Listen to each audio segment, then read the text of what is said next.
لله نحمده ونستعينه ونستغفره ونؤمن به ونتوكل عليه ونعوذ بالله من شرور أنفسنا ومن سيئات أعمالنا من يهده الله فلا مضل له ومن يضلله فلا هادي له وأشهد أن لا إله إلا الله وحده لا شريك له وأشهد أن محمدا عبده ورسوله أرسله بالحق بشيرا ونذيرا ليظهره على الدين كله ولو كره المشركون اللهم صل على محمد وعلى آل محمد كما صليت على إبراهيم وعلى آل إبراهيم وبارك على محمد وعلى آل محمد كما باركت على إبراهيم وعلى آل إبراهيم إنك حميد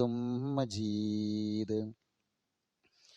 أما بعد فإن خير الكلام كلام الله وخير الحديث كتاب الله وخير الهدي هدي محمد صلى الله عليه وسلم وشر الأمور محدثاتها وكل محدثة بدعة وكل بدعة ضلالة أيها الإخوان والأخوات أوصيكم بنفسي أولا بتقوى الله أعوذ بالله من الشيطان الرجيم يا أيها الذين آمنوا اتقوا الله حق تقاته فلا تموتن إلا وأنتم مسلمون يا أيها الناس اتقوا ربكم الذي خلقكم من نفس واحدة وخلق منها زوجها وبث منهما رجالا كثيرا ونساء واتقوا الله الذي تساءلون به والأرحام إن الله كان عليكم رقيبا يا أيها الذين آمنوا اتقوا الله وقولوا قولا سديدا يصلح لكم أعمالكم ويغفر لكم ذنوبكم ومن يطع الله ورسوله فقد فاز فوزا عظيما بسم الله الرحمن الرحيم وإذ يمكر بك الذين كفروا ليثبتوك أو يقتلوك أو يخرجوك ويمكرون ويمكر الله والله خير الماكرين صدق الله. ബഹുമാന്യരായ മുഅ്മിനുകളായ സഹോദര സഹോദരിമാരെ, അല്ലാഹു സുബ്ഹാനഹു വ തആല നമ്മെ ഓരോരുത്തരെയും അനുഗ്രഹിക്കുമാറാവട്ടെ. അള്ളാഹുവിൻ്റെ വിധിവിലക്കുകൾ ഉൾക്കൊണ്ടുകൊണ്ട് ജീവിക്കണമേ എന്ന് ആദ്യമായി ഉണർത്തുകയാണ്, ശക്തമായ ഭാഷയിൽ വസിയ്യത്ത് ചെയ്യുകയാണ്. ഈ വസിയ്യത്ത് ജീവിതത്തിൽ യഥാവിധി പുലർത്തി ഒരു മുത്തഖിയും മുഅ്മിനും മുഹ്സിനുമായി ജീവിക്കാനുള്ള തൗഫീഖ് തന്ന് അള്ളാഹു നമ്മെ ഓരോരുത്തരെയും തുണക്കുമാറാവട്ടെ. സഹോദരങ്ങളെ, സൂറത്ത് അൻഫാലിലെ 30-ാമത്തെ വളരെ ചെറിയതും പ്രസക്തവുമായ ഒരു വചനമാണ് ഞാൻ ഓർമ്മയിൽപ്പെടുത്തിയത്. 1446 ഹിജ്റ വർഷം ദുൽഹിജ്ജ മാസം അവസാനിക്കാണ്. 1447 മുഹറമിലേക്ക് ഇന്ന് പ്രവേശിച്ചിട്ടുണ്ടാകും എന്നാണ് കണക്കുകൾ പറയുന്നത്. അതിൻ്റെ വ്യക്തത ഒന്നോ നാളൊക്കെ ആയിട്ട് ഇൻഷാ അല്ലാഹ് വരും.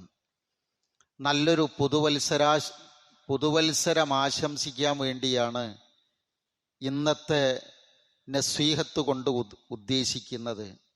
അള്ളാഹുവിൻ്റെ അനുഗ്രഹത്താൽ ഈ പുതിയ വർഷം മുസ്ലിമീങ്ങൾക്കും ഇസ്ലാമിക ലോകത്തിനും മാനവർക്കെല്ലാം സന്തോഷത്തിൻ്റെ, സമാധാനത്തിൻ്റെ, വിജയത്തിൻ്റെ വർഷമായി സന്തോഷം നിറഞ്ഞതാവട്ടെ എന്ന് ആദ്യം പ്രാർത്ഥിക്കുകയാണ്.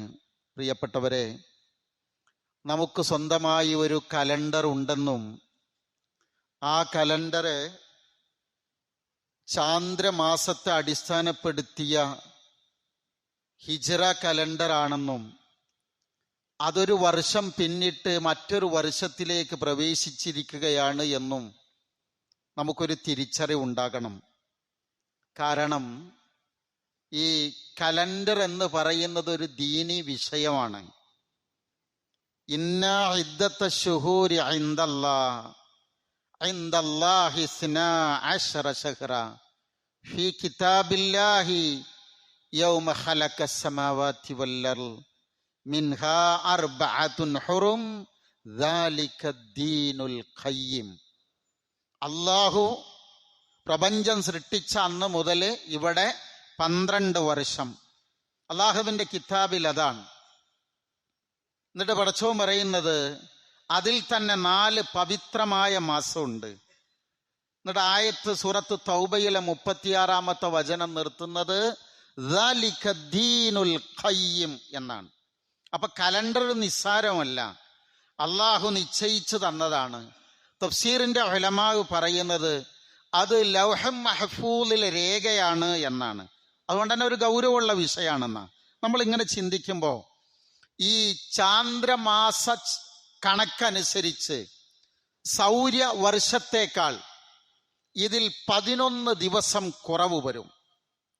പോപ്പിന്റെ കലണ്ടർ അഥവാ ഗ്രിഗോറിയൻ കലണ്ടർ നമുക്ക് അറിയാവുന്നതുപോലെ ഗ്രിഗറി 13-ാമൻ ഉണ്ടാക്കിയ കലണ്ടറാണ് ഇപ്പൊ നമ്മൾ ഉപയോഗിച്ചുകൊണ്ടിരിക്കുന്ന കലണ്ടർ.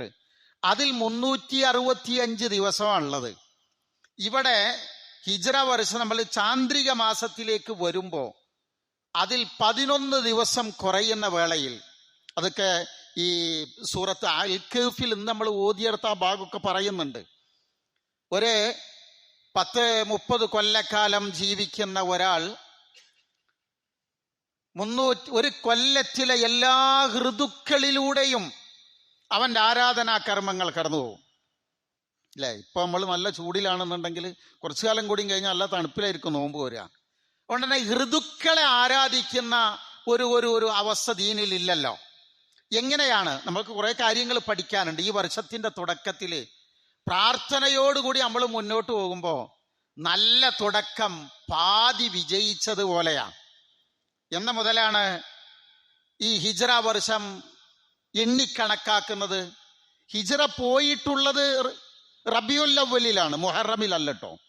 ഇൻഷാ അല്ലാഹ് അത് അവിടെ എത്തുമ്പോൾ നമുക്ക് പഠിക്കാം, അത് കൃത്യമായി അറിയണം. ഹിജ്റ പോകുന്നത് റബിയുൽ അവ്വലിലാണ്. ഉമർ റളിയല്ലാഹു അൻഹുവിന്റെ ഭരണകാലം എത്തി. ഹിജ്റ ഏറെക്കുറെ ഒരു 17 വർഷമൊക്കെ എത്തിയപ്പോഴേക്ക് ഏഷ്യൻ ആഫ്രിക്കൻ നാടുകളിൽ ഇസ്ലാം എത്തുകയാണ്. സമാനമായ കാലത്ത് നമ്മുടെ നാട്ടിലും കേരളത്തിലും ദീൻ എത്തിയിട്ടുണ്ട്, ഇതിന്റെ സന്ദേശം എത്തിയിട്ടുണ്ട്. അങ്ങനെ വിവിധ നാടുകളിൽ വിവിധ സംസ്കാരങ്ങൾ ഇങ്ങനെ അവിടെയൊക്കെ ഇസ്ലാമിന്റെ സന്ദേശം എത്തുമ്പോൾ ഡേറ്റുകള്, തീയതികൾ വ്യത്യസ്തമായി വന്നപ്പോൾ പലതും കൃത്യമായി പറയാൻ കഴിയുന്നില്ല. അങ്ങനെ ഇരിക്കെ ഇറാഖിലെ ബസ്രയിലെ അവിടുത്തെ ഭരണാധികാരിയായിരുന്ന അബൂ മൂസൽ അശ്അരി റളിയല്ലാഹു അൻഹു അന്നത്തെ ഖലീഫ ഉമർ റളിയല്ലാഹു അൻഹുവിനോട് ആവശ്യപ്പെടുകയാണ്, നമുക്ക് ഒരു ഇസ്ലാമിക കലണ്ടർ വേണം. മറ്റുള്ളവരെ ആശ്രയിക്കാൻ പറ്റൂലല്ലോ. അതുകൊണ്ട് അങ്ങനെ ഒരു ചിന്ത ഇവിടെ നിന്ന് തുടങ്ങുകയും ഉമർ റളിയല്ലാഹു അൻഹു എല്ലാ തലമുതിർന്ന സ്വഹാബികളെ വിളിച്ച് കൂടിയാലോചിച്ച് ഒരു തുടക്കം കുറിക്കുകയാണ്. അങ്ങനെ അതിന്റെ സംഗ്രഹം എന്ന് പറഞ്ഞാൽ അലി റളിയല്ലാഹു അൻഹുവിനെ പോലെയുള്ള തലമുതിർന്ന ആളുകൾ അഭിപ്രായങ്ങൾ വെച്ചു. എന്തറിയോ? ഇസ്ലാമിന്റെ ത്യാഗങ്ങൾ, കാഴ്ചപ്പാടുകൾ മുസ്ലിമീങ്ങൾ അറിയണം. അങ്ങനെ നബി സല്ലല്ലാഹു അലൈഹി വസല്ലമയുടെ ജനനം, മരണം, അങ്ങനെ പല സംഭവങ്ങൾ വെച്ചു കൊടുത്തപ്പോ ഹിജ്റയും അവിടെ പ്രധാനമായി വന്നു. അതിലാണ് മറ്റെന്തിനേക്കാളും അപേക്ഷിച്ച് എമ്പാടും ത്യാഗങ്ങൾ ഉള്ളത്. അത് വരും കാലത്ത് ആളുകൾ മനസ്സിലാക്കണം. അതുകൊണ്ട് ഹിജ്റയാണ് അവര് തലമുതിർന്ന സഹാബികൾ തീരുമാനിക്കുന്നത്. ഹിജ്റക്ക് അത്രമേൽ പ്രാധാന്യമുണ്ട്. എന്തുകൊണ്ട്? പ്രിയപ്പെട്ടവരെ, ഹിജ്റക്ക് മുമ്പുള്ള അവസ്ഥ അറിയുമ്പോഴാണ് അതിന് ശേഷമുള്ള അവസ്ഥ നമുക്ക് ബോധ്യപ്പെടുക. ഒറ്റ വാക്കിൽ പറയട്ടെ, ആദ്യത്തെ 13 കൊല്ലക്കാലം നുബൂവത്തിന്റെ 13 കൊല്ലക്കാലം മക്കത്തുള്ള ആ സഹാബത്തിന്റെയും പ്രവാചകൻ സ്വല്ലല്ലാഹു അലൈഹി വസല്ലമയുടെയും ജീവിതം എന്നത് അത്യധികം പ്രയാസകരമായിരുന്നല്ലോ. ഞാനത് വിശദീകരിക്കുകയല്ല. പിന്നെ വ്യക്തമായിട്ടൊരു വെളിച്ചം കിട്ടുന്നത്, പലരും ഇസ്ലാമിനെ അംഗീകരിക്കുന്നത് ഹിജ്റക്ക് ശേഷമുള്ള സമയത്താണ്. പണ്ട് മദീനയുടെ പേര് യസ്രിബ് എന്നാണ്, നിങ്ങൾക്കറിയും. യസ്രിബിൽ നിന്ന് പണ്ടും ഹജ്ജ് ഉണ്ടല്ലോ. ഈ ഹജ്ജിന് വേണ്ടി ഒരു 6-7 ആളുകൾ വന്നു. അവർ ഇസ്ലാമിനെ കുറിച്ച് മനസ്സിലാക്കി. അതിൽ തന്നെ 7 ചെറുപ്പക്കാരുണ്ട്. പേര് മുഴുവൻ പറയാൻ സമയമില്ല. ഈ 7 ചെറുപ്പക്കാർ ഈ സന്ദേശം കേട്ടപ്പോൾ അവർ നാട്ടിൽ ചെന്ന് ഈ വിവരങ്ങൾ പറയുകയും, ദീന് പ്രചരിപ്പിച്ചു തരാൻ, പഠിപ്പിക്കാൻ ഒരാളെ അയച്ചു തരുമോ? ഏറ്റവും സുമുഖനായ, ആളുകൾക്കിടയിൽ ഇടപെട്ട് സംസാരിക്കാൻ കഴിയുന്ന വാചാലനായ 27-കാരൻ മിസ്അബ് ഇബ്നു ഉമർ റളിയല്ലാഹു അൻഹുവിനെ ദായിയായിട്ട് റസൂലുള്ളാഹി സ്വല്ലല്ലാഹു അലൈഹി വസല്ലമ യസ്രിബിലേക്ക് അയച്ചു. അങ്ങനെ നബി സല്ലല്ലാഹു അലൈഹി വസല്ലമയുടെ അടുക്കലേക്ക് ഇവർ അടുത്ത കൊല്ലം ഒരു ടീമായി വരികയാണ്. അവര് നബിയുടെ മുമ്പിൽ ഒരു നിർദ്ദേശം വെക്കുന്നു: പ്രവാചകരെ, നിങ്ങൾ ഞങ്ങളുടെ നാട്ടിലേക്ക് വരണം. നിങ്ങൾക്ക് സമ്പൂർണമായ സഹായം, സംരക്ഷണം ഞങ്ങൾ വാഗ്ദാനം ചെയ്യുകയാണ്. അതിന്റെ അടിസ്ഥാനത്തിലാണ് മിനയുടെ താഴ്വരയിൽ വെച്ച്, അവിടെ അഖബയിൽ വെച്ച് ഒരു കരാർ, അതിനാണ് നമ്മൾ ചരിത്രത്തിൽ പഠിച്ചിട്ടുണ്ടാവും, അഖബ ഉടമ്പടി എന്ന് പഠിച്ചിട്ടുണ്ടാവും, എഴുതി രേഖപ്പെടുത്തുകയാണ്. ഒറ്റ വാക്കിൽ നബി സല്ലല്ലാഹു അലൈഹി വസല്ലമയും സ്വഹാബികളും മക്ക വിട്ട് മദീനത്തേക്ക് പോകാനുള്ള തീരുമാനങ്ങൾ ഇങ്ങനെ എടുത്തു നിൽക്കുമ്പോൾ, ഇവരെങ്ങാനും മദീനത്ത് ചെന്ന് ദീന് വളർന്നാൽ നമുക്ക് പ്രയാസം ഉണ്ടാവുമല്ലോ എന്ന് മനസ്സിലാക്കി ഇപ്പുറത്ത് ഭയങ്കര ചർച്ചയാണ്. അംർ ബിൻ ഹിശാം എന്ന അബൂജഹലിന്റെ നേതൃത്വത്തിൽ, എല്ലാതിൻ്റെയും ബുദ്ധി കേന്ദ്രം അയാളാണ്, അയാളുടെ നേതൃത്വത്തിൽ ചർച്ചകൾ നടക്കുകയാണ്. ഖുർആൻ രംഗം പറഞ്ഞത്, ഒന്നുകിൽ മുഹമ്മദ് സ്വല്ലല്ലാഹു അലൈഹി വസല്ലം മുഹമ്മദിനെ നാട് കടത്താം, അതല്ലെങ്കിൽ ബന്ധനസ്ഥനാക്കാം. 2 നിർദ്ദേശം വെച്ചു. ബന്ധനസ്ഥനാക്കിയാൽ മുഹമ്മദിന്റെ അനുയായികൾ എങ്ങനെങ്കിലും അന്ന് രക്ഷപ്പെടുത്തും. പറ്റൂല. നാട് കടത്തി യാതൊരു കാര്യമില്ല. കാരണം നാട് കടത്തിയ ഏത് നാട്ടിക്കാ പോണത്, അവിടെ ഈ പണിയെടുക്കും. നമുക്കൊരു കാര്യം ചെയ്യാം, കൊല്ലാം. പ്രിയരെ, നബി സല്ലല്ലാഹു അലൈഹി വസല്ലമയെ കൊല്ലാം തീരുമാനമായി. ആര് കൊല്ലും? ഏതെങ്കിലും ഒരാൾ കൊന്നാൽ ആ കുടുംബവുമായി, അബ്ദുമനാഫിന്റെ കുടുംബം ശാശ്വതമായി യുദ്ധത്തിലാവും. ഇവരിന്ന് നിർദ്ദേശം വന്നു, എല്ലാ വീടുകളിൽ നിന്നും ഓരോരുത്തർ വീട് വളയുക, ഓരോ അംഗങ്ങൾ ഉണ്ടാവണം എല്ലാ വീട്ടിൽ നിന്നും. അങ്ങനെ എല്ലാ ആളുകളുടെയും ആ ഒരു പങ്ക് ഇവരുടെ രക്തത്തിൽ ഉണ്ടാകണം. അത് അംഗീകരിക്കുകയാണ്. അതാണ് ഞാൻ ഓതി വെച്ച ആയത്ത്, വൈദ് യംകുറു ബികല്ലദീന കഫറു. ഈ നിഷേധിക്കൂട്ടങ്ങൾ അങ്ങയെ കൊണ്ട് തന്ത്രം പ്രയോഗിക്കുകയാണ്. ലിയുസ്ബിതൂക് അയ്യുഖ്രിജൂക് അയ്യഖ്തുലൂക്. നിന്നെ കൊല്ലണം, നിന്നെ നാട് കടത്തണം, ബന്ധനസ്ഥനാക്കണം. വയംകുറൂൻ. എന്തെല്ലാം തന്ത്രങ്ങളാണ് അവർ പ്രയോഗിക്കുന്നത്. വയംകുറുല്ല. അള്ളാഹുവിന്റെ കുതന്ത്രമോ അള്ളാഹുവിന്റെ തന്ത്രമോ ഏറ്റവും വലുതാണ്. വല്ലാഹു ഖൈറുൽ മാക്കിരീൻ. സഹോദരങ്ങളെ, ഒറ്റ വാക്കില് അള്ളാഹുവിന്റെ റസൂലിന് പോവാൻ അള്ളാഹുവിന്റെ തീരുമാനത്തെ കാത്തിരിക്കുകയാണ് റസൂലുള്ള. ഇതാണ് ഹിജ്റയുടെ പശ്ചാത്തലം. പുതിയ കാലത്ത് ഹിജ്റയെ വായിക്കുമ്പോ ഒരുപാട് പാഠങ്ങൾ നമുക്ക് കിട്ടാനുണ്ട്. ഹിജ്റ എന്ന് പറഞ്ഞാൽ ഈമാനിനെ സത്യപ്പെടുത്താൻ വേണ്ടി സാഹചര്യങ്ങൾ ആവശ്യപ്പെടുമ്പോ തവക്കുല് മൂലധനമാക്കി വിശ്വാസികൾ നടത്തുന്ന യാത്രക്കാണ് നമ്മൾ ഈ ഹിജ്റ എന്ന് പറയുക. പ്രിയരെ, ഹിജ്റ ഒരു യാത്രയല്ല, യാത്രയായാണ് നമ്മുടെ മുമ്പിലുള്ളത്. അതല്ല, ഹജറ എന്ന് പറഞ്ഞാൽ വെടിയലാണ്. എന്തിൽ നിന്ന്? എന്തൊക്കെയോ ഒഴിവാക്കലാണ്, വെടിയലാണ്. അതിന്റെ അർത്ഥം പോലെ ഹിജ്റ എന്ന് പറഞ്ഞാൽ കടുപ്പമുള്ള പരീക്ഷണമാണിത്. ഒരു കാര്യം നമ്മൾ അറിയണം, ഏത് കാര്യം വിജയിക്കണമെങ്കിലും അതിൻ്റെ പിന്നിൽ കടുത്ത പരീക്ഷണങ്ങൾ, പ്രതിസന്ധികൾ ഉണ്ടായിരിക്കും. കടുത്ത പ്രതിസന്ധിക്ക് ശേഷമേ ആശ്വാസമുണ്ടാവൂ. അത് അഷ്റഫുൽ മഖ്ലൂഖീനാണെങ്കിലും ശരി. ഇതാണ് അള്ളാഹുവിൻ്റെ ആ ഒരു നടപടിക്രമം. ഇതൊരു ജീവിതാനുഭവമാണ്. നിങ്ങൾ നോക്കിയേ, സഹാബികൾ എന്തിൽ നിന്നെല്ലാമാണ് ഓടുന്നത്? നിങ്ങൾ എൻ്റെ കൂടെ വേഗത്തിൽ വരണം. വളരെ വേഗത്തിൽ നമുക്ക് കുറേ കാര്യങ്ങൾ പഠിക്കാനുണ്ട്. ജനിച്ചു വളർന്ന നാട്, അവരുടെ കുടുംബം, അവരുടെ കച്ചവടം, അവരുടെ കൃഷി എല്ലാം എപ്പോഴെങ്കിലും തിരിച്ചു വരും എന്നൊരു പ്രതീക്ഷ ഉണ്ടോ? ഇല്ലല്ലോ. ശരിക്കും മനസ്സിലാക്കണം. പ്രതീക്ഷയില്ലാതെ ജീവിതത്തിലുള്ളതെല്ലാം ഒഴിവാക്കി ചിലർ മക്കളെ, ചിലർ കുടുംബത്തെ, മാതാപിതാക്കളെ, എല്ലാവരും ഇതൊന്നും തിരിച്ചു കിട്ടൂല. നിങ്ങൾ നോക്കണം, പിറന്ന നാടിനോടുള്ള നമ്മുടെ ആത്മബന്ധം, അതൊക്കെ ചില ഈ നാടുകളൊക്കെ നശിച്ച് തകർന്നു പോകുമ്പോൾ അവിടെ നിന്ന് കണ്ണീർ വാർക്കുന്ന ചില അനുഭവങ്ങളുണ്ട്. നമ്മളിൽ പലരൊക്കെ പ്രവാസികളാണല്ലോ. പ്രവാസി മീൻസ് ഗൾഫിക്ക് മാത്രം പോയാലല്ല പ്രവാസം. നമ്മളൊക്കെ അങ്ങനെ നാട് വിട്ട് ഇവിടെ ജോലി ഇതൊക്കെ ആയിട്ട് വന്ന് നിൽക്കുക. നിങ്ങൾ ശ്രദ്ധിച്ചു നോക്കിയേ, നമ്മളിവിടെ എങ്ങനെ നിൽക്കുമ്പോഴും നമ്മുടെ കൽബ് എവിടെയാ? നമ്മുടെ നാടുമായിട്ട് ബന്ധപ്പെട്ടല്ലേ. ഈ ആളുകൾ പോകുന്ന രംഗം നോക്കിയേ, എത്ര വികാര നിർഭരമാണത്.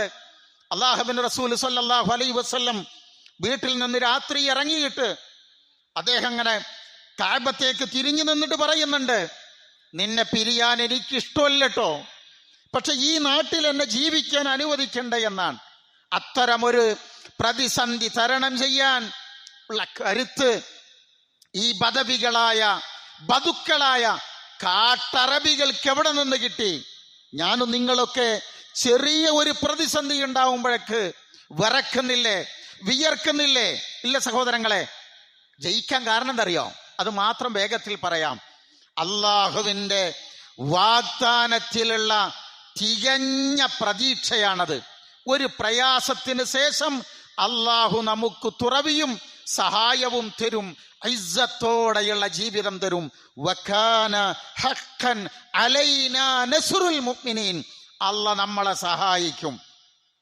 നമ്മൾ എപ്പോഴും ഉണ്ടാവേണ്ട ഒരു പ്രതീക്ഷ അതാ, എന്നെ എൻ്റെ റബ്ബ് കൈവടിയില്ല, എന്നെ സഹായിച്ചിരിക്കും. അത് നിങ്ങൾ നിങ്ങളെ മനസ്സിൽ വെച്ച് ഈ ആശയത്തെ ഒന്നുകൂടി വിപുലപ്പെടുത്തണം. രണ്ടാമത്തത്, ലാ ഇലാഹ ഇല്ലല്ലാഹ് എന്ന കലിമത്തു തൗഹീദ്, അതാണ് വിജയിക്കുക. അതേ വിജയിക്കൂ. ബാക്കി അസത്യത്തിന്റെ എന്തെല്ലാം വക്താക്കളുണ്ടോ, പ്രയോക്താക്കളുണ്ടോ, ഏതെല്ലാം മേഖലയുണ്ടോ, അതെല്ലാം ലോകത്ത് തകർന്നടിയും. അതാണ് ഒരു വിശ്വാസിയുടെ ഏറ്റവും വലിയ വിശ്വാസം. പക്ഷെ പ്രിയരെ, ലാ ഇലാഹ ഇല്ലല്ലാഹ് വേട്ടയാടപ്പെട്ടിട്ടുണ്ട്, അതിന്റെ വക്താക്കൾ വേട്ടയാടപ്പെട്ടിട്ടുണ്ട്. എന്നാലും അഫ്ളലു മാ ഖുൽതു അനാ വന്നബിയ്യൂന മിൻ ഖബ്ലി ഖൗലു ലാ ഇലാഹ ഇല്ലല്ലാഹ്. ആ കലിമത്ത് ഖൂലു ലാ ഇലാഹ ഇല്ലല്ലാഹ് തുഫ്ലിഹു, അത് നിങ്ങൾ പ്രഖ്യാപിക്കുക, എന്നിൽ നമുക്ക് വിജയമുണ്ട്. എന്നും ലാ ഇലാഹ ഇല്ലല്ലാഹ് മുന്നിൽ നിൽക്കും. അതും മനസ്സിൽ രണ്ടാമത്തൊരു പോയിന്റ് ആയിട്ട് വെക്കുക. മൂന്നാമത്തത് സഹോദരങ്ങളെ, ഹിജ്റ പഠിപ്പിക്കുന്നത് അള്ളാഹുവിലുള്ള അചഞ്ചലമായ വിശ്വാസവും അതോടൊപ്പം തന്നെ പ്രതീക്ഷയുമാണ്. അള്ളാഹുവിന്റെ ദീന് മുറുകെ പിടിക്കാനുള്ള പ്രോത്സാഹനമാണ്. അതെല്ലാം മനസ്സിനെങ്ങനെ സ്വാധീനിക്കുക.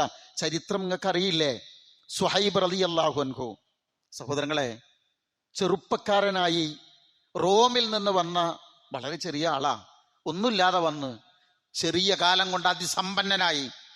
അദ്ദേഹം പറയാണ്, ഞാൻ റോമക്കാരനാണ് റസൂലെ, ഞാൻ ഹിജ്റ പോകുന്നത് പ്രഖ്യാപിക്കാതെ പോകാൻ എനിക്ക് കഴിയില്ല എന്ന് പറഞ്ഞ ആ ചെറുപ്പക്കാരൻ കഅബാലയത്തിന്റെ മുകളിൽ കയറിന്നിട്ട്, ഞാൻ പോകുന്നു, ആർക്കാണ് എന്നെ തടയേണ്ടതെന്ന് ചോദിച്ചു. അവസാനം അവര് അമ്പയ്യാൻ വേണ്ടി ഖുറൈശികൾ ഇങ്ങനെ നിന്നു, ശത്രുക്കള്. എന്നിട്ട് പറഞ്ഞു, സുഹൈബ് നിനക്ക് പോകാം, പക്ഷെ ഞങ്ങളുടെ നാട്ടിൽ നിന്ന് സമ്പാദിച്ച സമ്പാദ്യം കൊണ്ട് പോകാൻ സമ്മതിക്കൂല. അദ്ദേഹത്തിന് സൂക്ഷിച്ച ഖജനാവുകൾ മുഴുവനും അതിന്റെ താക്കോല് അവർക്ക് എറിഞ്ഞിട്ട് കൊടുത്തിട്ട് പറഞ്ഞു, എനിക്ക് പോയിക്കൂടെ എന്ന് ചോദിച്ചു. വമിനന്നാസി മൻ യശ്രി നഫ്സഹു ബിത്തിആ മർലാത്തില്ലാഹ് വല്ലാഹു റഊഫും ബിൽ ഇബാദ്. അള്ളാഹുവിന്റെ ദീനിൻ അവന്റെ തൃപ്തി ആഗ്രഹിച്ചുകൊണ്ട് സ്വശരീരങ്ങളെ വിറ്റ ആളുകളുണ്ട് മുഅ്മിനീകളുടെ കൂട്ടത്തിൽ. ഞാനിത് പറയണെന്തിനറിയോ? നമുക്ക് ചിലപ്പോൾ ഇങ്ങനെ കേൾക്കുമ്പോൾ അള്ളാന്റെ ദീന് ചിലപ്പോൾ നമ്മൾ ആദ്യം കേൾക്കുകയായിരിക്കും. പ്രിയപ്പെട്ടവരെ, ഇങ്ങനെയെല്ലാം ത്യാഗം അനുഭവിച്ച് കഷ്ടപ്പെട്ട് നമ്മുടെ കൈകളിലേക്ക് എത്തിച്ചു തന്നാണ് ഈ ദീന് എന്ന് പറഞ്ഞാൽ. നമ്മളിന്ന് ഈ ദീനിന്റെ പേരിൽ ഒന്നും അനുഭവിക്കുന്നില്ലല്ലോ, അല്ലെ? എന്ത് കഷ്ടപ്പാടാണ് നമ്മൾ അനുഭവിക്കണത്. ഒരു സുബൈന്റെ ബാങ്ക് കേട്ടിട്ടും കൂടി ചിലപ്പോൾ നമ്മൾ എണീറ്റിട്ടുണ്ടാവില്ല. നമ്മളും അറിയപ്പെടുന്നത് മുഅ്മിൻ എന്ന ആ ഗണത്തിലാണ്. ഏത് കാനേശുമാരിയിലിരിക്കും. ഞാൻ പരാതി പറയാനല്ല, പക്ഷെ എനിക്ക് പെട്ടെന്ന് എന്താ അറിയോ, അതൊന്ന് അങ്ങനെ പറയണമെന്ന് തോന്നിയത് കൊണ്ട് ഞാൻ അങ്ങനെ പറഞ്ഞതാണ്. ഒരു വാക്ക് ശ്രദ്ധിക്കണേ. ഉമ്മു സലമ, അബൂ സലമ, 2 പേര്. ചെറിയൊരു കുട്ടിയുണ്ട് ഇവർക്ക്. സലമ എന്നാ പേര്, പെൺകുട്ടിയാ. ഇവർ 2 പേരും ഹിജ്റ പോകുന്നതിന് വേണ്ടി ഒരുങ്ങി ഒട്ടകപ്പുറത്ത് കയറിയിരുന്ന് ഉമ്മു സലമയും കുട്ടിയും പാടെ ആദ്യം കയറിയിരുന്നു. അബൂ സലമയുടെ കുടുംബക്കാർ വന്ന്, ഉമ്മു സലമയുടെ കുടുംബക്കാരും വന്നുകൊണ്ട് ഉമ്മു സലമയെ ആദ്യം വലിച്ചു താഴെ ഇട്ടു. ഈ ചെറിയ കുട്ടിയെ പിടിച്ച അബൂ സലമയുടെ കുടുംബം വലിച്ചു. ഞങ്ങളുടെ കുട്ടിയാന്ന് പറഞ്ഞു. അവസാനം ഈ കൊച്ചു കുട്ടിയുടെ കൈ ഒടിഞ്ഞ് തൂങ്ങിപ്പോയി. വലിയ ആഘാതത്തിൽ കുട്ടി കരഞ്ഞപ്പോ അബൂ സലമ പറഞ്ഞു, ഉമ്മു സലമയുടെ കുടുംബത്തിന് കുട്ടിയെ കൊടുക്കാൻ പറഞ്ഞു. ഉമ്മു സലമ പൊട്ടിക്കരഞ്ഞിട്ട് പറഞ്ഞു, നിങ്ങൾ പോയിക്കോളി. ഉമ്മു സലമനെ അവര് ബന്ധനസ്ഥയാക്കി വെച്ചു. എനിക്കേതായാലും പോകാൻ കഴിയില്ലല്ലോ, നിങ്ങളെങ്കിലും പോയി ദീനനുസരിച്ച് ജീവിക്കാൻ പറഞ്ഞു. നിങ്ങൾ പോയിക്കോളി, ഞാനിവിടെ നിന്നോളാന്ന് പറഞ്ഞു. ഒരു കൊല്ലം ബന്ധനസ്ഥയായി ഉമ്മു സലമ അവരുടെ വീട്ടില് കരഞ്ഞ് കണ്ണിന്റെ കാഴ്ചക്ക് പ്രശ്നം വന്നപ്പോ കുടുംബത്തിലെ നാഥൻ വിളിച്ചു പറഞ്ഞു, ഇനി ഇവളെവിടെ വെക്കണ്ട, അവള് പോയിക്കോട്ടെ എന്ന് പറഞ്ഞു. ഒറ്റക്കാണ് 500ഓളം കിലോമീറ്റർ താണ്ടി മക്ക വിട്ട് മദീനത്തേക്ക് അവർ സഞ്ചരിക്കുന്നത്. നമ്മൾ അറിയണം. അങ്ങനെയാണ് നമ്മുടെ കയ്യിലൊക്കെ ഈ ദീനെത്തിയിട്ടുള്ളത്. അവരുടെ മനസ്സിലെ വിചാരം അള്ളാഹുവാണ്. അള്ളാഹുവിനെ കുറിച്ചുള്ള ധാരണ, ഞാൻ റബ്ബിൽ വിശ്വസിച്ചാൽ അവൻ എന്നെ രക്ഷിക്കും, അവൻ എന്നെ കാത്തുകൊള്ളും. പ്രിയപ്പെട്ടവരെ, ഇതാണ് ഹിജ്റ എന്ന് പറഞ്ഞാൽ. ഇതാണ് നമ്മുടെ നാവിലൂടെ നബി സല്ലല്ലാഹു അലൈഹി വസല്ലം എപ്പോഴും പറയണമെന്ന് പഠിപ്പിച്ചു തന്ന പദം, ലാ തഹ്സൻ ഇന്നല്ലാഹ മഅനാ, ലാ തഹ്സൻ ഇന്നല്ലാഹ മഅനാ. ഇത് സൗർ ഗുഹയിൽ ഇരിക്കുന്ന വേളയിൽ പറഞ്ഞ് പഠിപ്പിച്ചൊരു വാക്കാ. അള്ളാഹു സംരക്ഷിക്കും.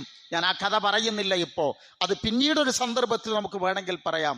അവരെ സിദ്ദീഖുൽ അക്ബറും റസൂലുള്ളാഹി സ്വല്ലല്ലാഹു അലൈഹി വസല്ലമയും കൂടി ഇരിക്കുന്ന വേളയിൽ പറഞ്ഞല്ലോ, ശത്രുക്കളുടെ കാലൊച്ച കേട്ടപ്പോ പേടിക്കണ്ട, നമ്മൾ 2 പേര് മാത്രമല്ല, അള്ളാഹു നമ്മുടെ കൂടെയുണ്ട്. അള്ളാഹുവിനാൽ കാവല് കിട്ടും. അള്ളാഹുവിനാൽ കാക്കപ്പെടേണ്ടുന്ന ഒരു മുതലാണ് ഞാനെന്ന് എന്നിങ്ങളെ നോക്കിയിട്ട് അള്ളാഹു പറയുമോ? അള്ളാഹുവിന് അങ്ങനെ അങ്ങനെ പറയുന്നൊരു സാഹചര്യം ഉണ്ടാകുമോ? അങ്ങനെ പറഞ്ഞാൽ എന്തറിയോ? അള്ളാഹു നമ്മളോട് പറയണത്,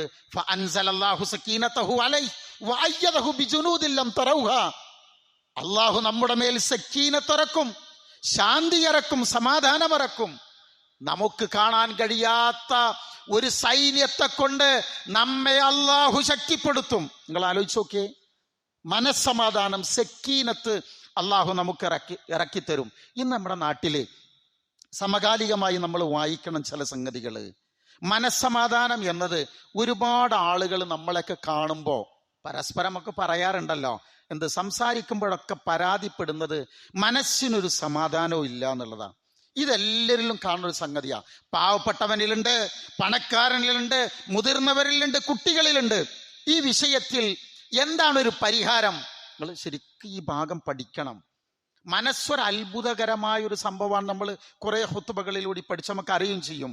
ഇവിടെ ഈ മനസ്സിനെ സ്വസ്ഥമായിരിക്കാൻ നമ്മൾ പരിശീലിപ്പിച്ചിട്ടില്ലെങ്കിൽ അസ്വസ്ഥത കൂടും. അസ്വസ്ഥത കൂടിയാൽ ചിലർ മിണ്ടാതിരിക്കും, ചിലർ ബഹളം വെക്കും, ചിലര് പരിസരം മറന്ന് സംസാരിക്കും, അതോടൊപ്പം തന്നെ ചിലർ വിഷാദത്തിലാവും, ചില ആളുകൾ ആത്മഹത്യയിൽ അഭയം തോടും. മനസ്സ് പിടുത്തം വിട്ടാൽ പലതും സംഭവിക്കുന്നറിയും. അതാണ് നമ്മുടെ നാട്ടിൽ കാണുന്ന ഒരുപാട് വാർത്തകള്. നിങ്ങൾ ആലോചിച്ച് നോക്കി, 8ാം ക്ലാസ്സിൽ പഠിക്കണ കുട്ടി മരണപ്പെട്ടു, അല്ലേ? വീണ്ടും ഒരു ആത്മഹത്യ ഇന്ന് റിപ്പോർട്ട് ചെയ്യുന്നു. എത്രയെത്ര ആത്മഹത്യകളാണ് റിപ്പോർട്ട് ചെയ്യുന്നത്. അപ്പോ ഈ മയക്കുമരുന്നുകള്, അസ്വസ്ഥതകള് എല്ലാം വർദ്ധിച്ചപ്പോ മനസ്സിന് ബലമില്ലാതായി പോകുമ്പോ ഇതിനെല്ലാം വാതിൽ തുറന്നു കൊടുത്ത ആളുകൾ തന്നെ ഇപ്പം പറയുന്നു, എന്ത് വേണം, കുറച്ചൊക്കെ ഒരു ഡാൻസും സംഗതികളൊക്കെ ഇങ്ങനെ നടത്തി നോക്കിയാല് ആശ്വാസം കിട്ടുമെന്നുള്ളതാ. ഇപ്പോ ഇന്നലെ ഒരു പഠന റിപ്പോർട്ട് ഉണ്ടായിരുന്നു. ഡോക്ടർ സജീവി അയാൾ അറിയപ്പെടുന്ന കൺസൾട്ടന്റ് കാർഡിയോളജിസ്റ്റ് ആണ്. അദ്ദേഹം പറയുന്നത് എന്താന്ന് ചോദിച്ചാൽ, റഫായി പരുഷമായി നിങ്ങൾ നിങ്ങളുടെ മക്കളെ വളർത്താത്തതിൻ്റെ കുഴപ്പം കൊണ്ടാണ് ഇന്ന് സ്ട്രെസ് കൂടുന്നത് എന്നാണ്. അപ്പൊ നമ്മുടെയൊക്കെ വാപ്പ നമ്മളെ ചെറുപ്പത്തിൽ തല്ലിയിട്ടുണ്ട്. നമുക്ക് തല്ലാൻ ധൈര്യം ഉണ്ടോ? ഇല്ലല്ലോ. ഇന്ന് തല്ലിയാലോ എന്താ വേറെ പ്രശ്നം, ചീത്ത പറയാൻ പറ്റില്ല. അധ്യാപകർ ചീത്ത പറഞ്ഞ് നമ്മുടെ മക്കൾ നന്നാവുമെന്ന് നിങ്ങൾ പ്രതീക്ഷിക്കരുത്. കാരണം എന്താണെന്ന് ചോദിച്ചാൽ, നമ്മുടെ മക്കളുടെ അന്നം മുട്ടും നമുക്ക് ചീത്ത പറയാൻ പറ്റൂല, നോക്കാൻ കഴിയില്ല. 14 സെക്കൻഡ് ഒരു കുട്ടിയുടെ മുഖത്തേക്ക് ദേഷ്യപ്പെട്ടു നോക്കിയാൽ നിയമമനുസരിച്ച് പീഡനമാണ്. അതാണാവായാലും പെണ്ണായാലും. അപ്പൊ നമ്മുടെ മക്കളെ മുഖത്തേക്ക് നമുക്കിങ്ങനെ ശ്രദ്ധിച്ചു നോക്കാൻ പറ്റൂല. അവരെന്താ ചെയ്യുന്നതെങ്കിൽ അതിങ്ങനെ കണ്ട് നിൽക്കാനേ കഴിയുള്ളൂ എന്നുള്ളതാ.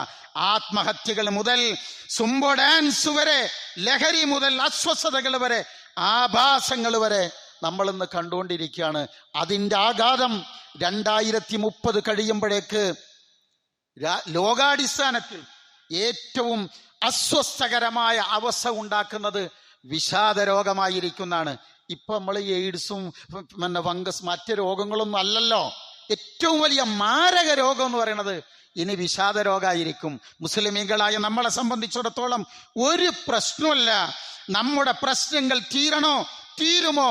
ഇന്നല്ലാഹ മഅന ലാ തഹ്സൻ ഇന്നല്ലാഹ മഅന. അത് കേൾക്കുമ്പോൾ പോലും മനസ്സിലേക്ക് ഇറക്കുന്നതിന് പകരം ഒരു പരിഹാസത്തിന്റെ ഭാവമാണ് നമുക്ക് വരുന്നുണ്ടെങ്കിൽ അള്ളാഹു നമ്മെ ഓരോരുത്തരെയും കാത്തുരക്ഷിക്കുമാറാവട്ടെ. നമ്മുടെ കുടുംബത്തോട്, നമ്മുടെ സ്വന്തത്തോട് നമുക്ക് പറയാൻ കഴിയണം, ഇന്നല്ലാഹ മഅന ഇന്നല്ലാഹ മഅന. അങ്ങനെ പറഞ്ഞാലുള്ള ഗുണം എന്താ അറിയോ സഹോദരങ്ങളെ? ഒരു അൺസീനായ ആർമിയുടെ സംരക്ഷണം നമുക്ക് തരാമെന്ന് അള്ളാഹ് നമ്മോട് വാഗ്ദാനം ചെയ്യുന്നു. അതാണ് ഹിജ്റ പഠിപ്പിക്കുന്ന ഒന്നാമത്തെ പാഠം. 2, കൃത്യമായ പ്ലാനിങ് ജീവിതത്തിൽ ഉണ്ടാകണം. നമ്മൾ ചെയ്യേണ്ടതെല്ലാം ചെയ്യണം, നിഷ്ക്രിയനായിരിക്കാൻ പാടില്ല.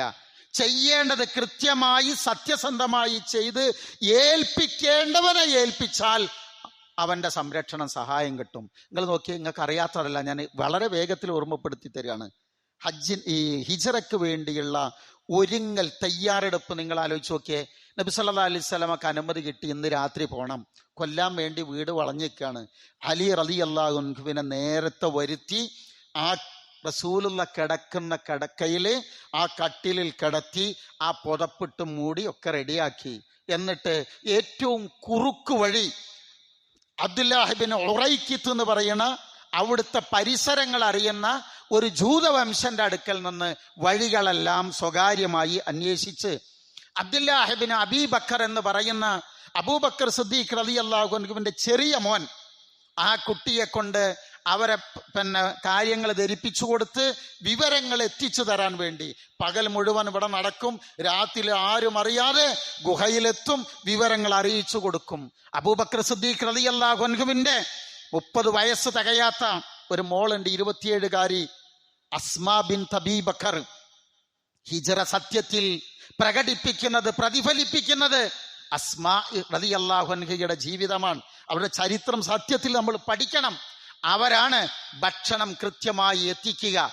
അവരുടെ കുതിരയുടെ കുളമ്പടികളെ മായ്ക്കുന്നതിന് വേണ്ടി ഒരാട്ടിൻ പറ്റത്തവരെ അതിൻ്റെ പിന്നിൽ തയ്യാറാക്കി നിർത്തിയിരുന്നു.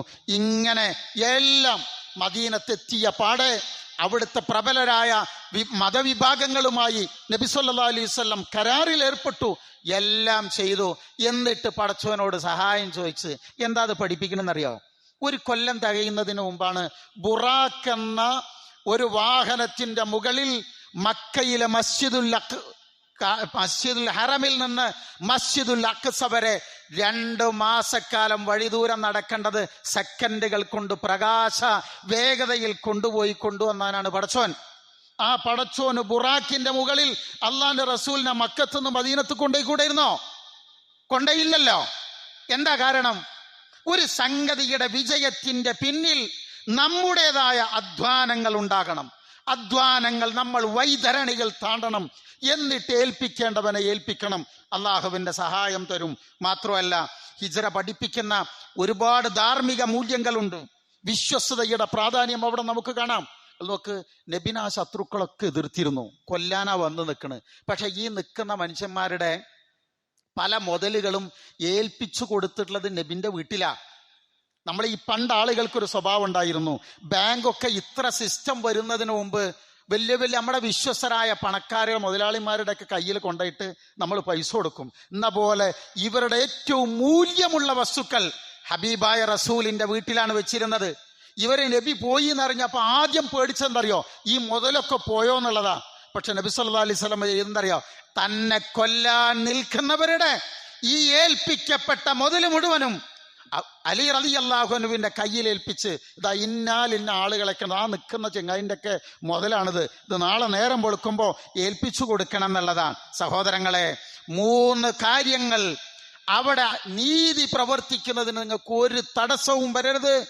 വിശ്വസിച്ച് ഏൽപ്പിച്ച മുതലുകൾ പക്കയായി നിങ്ങൾ കൊടുക്കണം. ആരോടൊക്കെ അറിയോ? 3 കാര്യങ്ങൾ വീഴ്ച വരുത്തരുത്. 1 അമാനത്തിന്റെ കാര്യത്തിൽ, 2 കരാറുകൾ പാലിക്കുന്ന കാര്യത്തിൽ, 3 കുടുംബ ബന്ധം പുലർത്തുന്ന കാര്യത്തിൽ. ഇങ്ങനെ പോയാൽ മോഹിപ്പിക്കുന്ന വാഗ്ദാനം അള്ള തരികയാണ്. എന്താ തരണത്? വമൻ യത്തഖില്ലാഹ യജ്അൽ ലഹു മഖ്റജ. അതുകൊണ്ട് ഇതൊരു വലിയ സന്ദേശമാണ്. ഹിജ്റ എന്നുള്ളത് വല്ലാത്തൊരു പാഠമാണ്.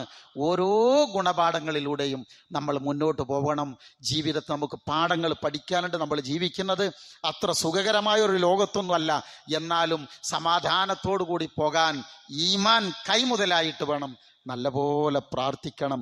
ഇടയ്ക്കിരുന്നിട്ട് സ്വന്തത്തെക്കുറിച്ച് ആലോചിക്കണം. അള്ളാഹു അവൻ്റെ ഇഷ്ടദാസന്മാരുടെ കൂട്ടത്തിൽ ഉൾപ്പെടുത്തി നമ്മെ ഓരോരുത്തരെയും അവൻ അനുഗ്രഹിക്കുമാറാവട്ടെ.